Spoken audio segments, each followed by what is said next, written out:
ولا تصعر خدك للناس ولا تمش في الارض مرحا، اور اپنے گال پھلا کر نہ رکھو. یہ عام طور پہ ترجمہ کر دیا جاتا ہے کہ غرور کی کیفیت جب ہوتی ہے تو انسان جو ہے وہ کشادہ پیشانی سے لوگوں سے نہیں ملتا، سیدھا بات نہیں کرتا، بڑا ذرا سا گردن میں خم. سعر اصل میں کہتے ہی ہے، اونٹ کو ایک بیماری ہوتی ہے جس سے اس کی گردن ٹیڑھی ہو جاتی ہے، یہ سعر ہے.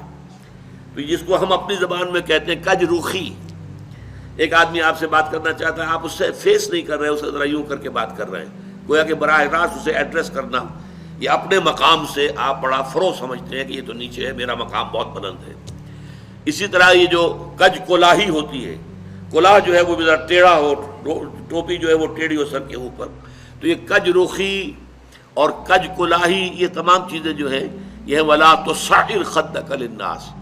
جب کسی انسان کو خیر کی توفیق مل جاتی ہے، بھلائی کی توفیق مل جاتی ہے، جب وہ فطرت کے راستے پر چل رہا ہے اور نیکی کے راستے پر چل رہا ہے، تو اب سب سے بڑا خطرہ جو اسے لاحق ہو جاتا ہے، شیطان جو ہے اس کے لیے سب سے بڑا گڑھا جو کھودتا ہے جس میں کہ وہ گرا سکتا ہے اس کو، اگر انسان جو ہے چوکس اور چوکنا نہ ہو، تو وہ یہ کہ غرور پیدا ہو جائے، زوم پیدا ہو جائے اپنی نیکی پر، اپنے تقوی پر، اپنی بھلائیوں پر، اپنی عبادت گزاری پر.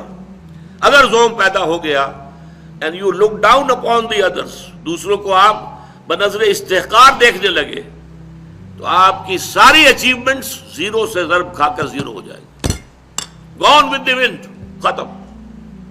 اس لیے یہ بہت بڑی بات ہے. حدیث میں آیا ہے لن يدخل الجنہ من کان فی قلبہ مثقال ذرۃ من کبر.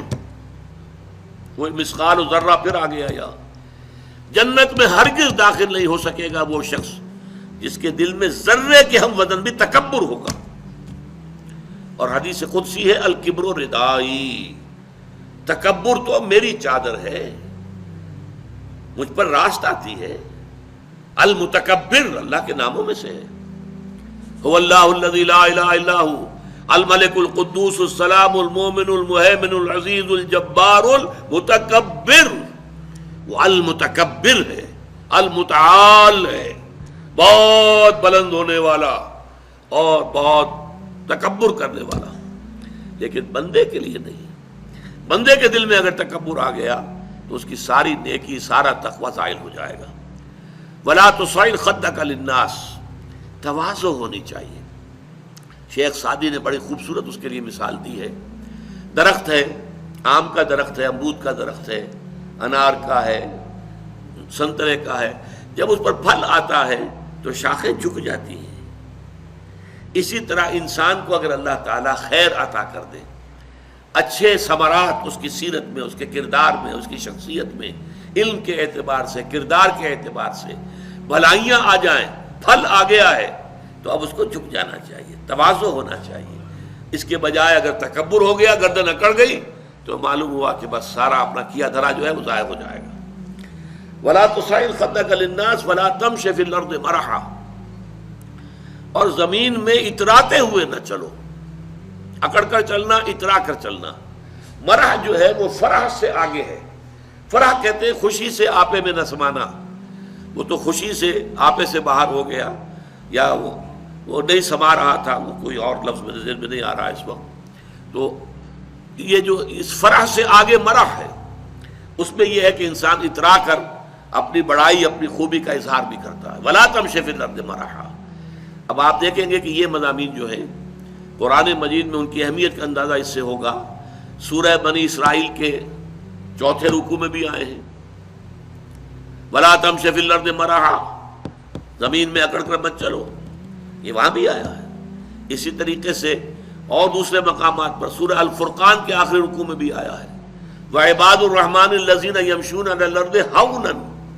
اللہ کے نیک بندے تو وہ ہیں جو زمین پر چلتے ہیں تو آہستگی کے ساتھ چلتے ہیں. وہ زور سے قدم مار کر نہیں چلتے، گردن اکڑ کر نہیں چلتے، گردن اکڑا کر نہیں چلتے. اور گردن بھی اکڑی ہوئی ہو اور سر کے اوپر ایک جو ہے صافہ، اس کا ترا بھی جو ہے وہ بڑا اونچا کر لیا گیا، تو اس سے کیا ہوتا ہے؟ انک لن تخرق الارض ولن تبلغ الجبال طولا. تم کتنے ہی زور سے پاؤں مار کر چلو گے ہماری زمین کو پھاڑ نہیں سکتے، اور کتنی ہی گردن اکڑا لو اور کتنا ہی ترا چڑھا لو پہاڑوں کی بلندی تک تو نہیں پہنچ سکتے. تو یہ در حقیقت مضمون بہت اہم ہے، متعدد مقامات پر آیا ہے، اور سورۃ الفرقان کا جو آخری رکوع ہے وہ تو ہمارے منتخب نصاب میں ہے اور وہ تفصیل سے ہم پڑھیں گے. تو ولا تصعر خدك للناس ولا تمش في الارض مرحا ان اللہ لا يحب كل مختال فخور. یقیناً اللہ تعالیٰ کو بالکل پسند نہیں ہے جو اکڑ کر چلنے والے ہیں اور شیخی خورے ہیں. مختال کا لفظ بڑا پیارا ہے، یہ خیل سے بنا ہے.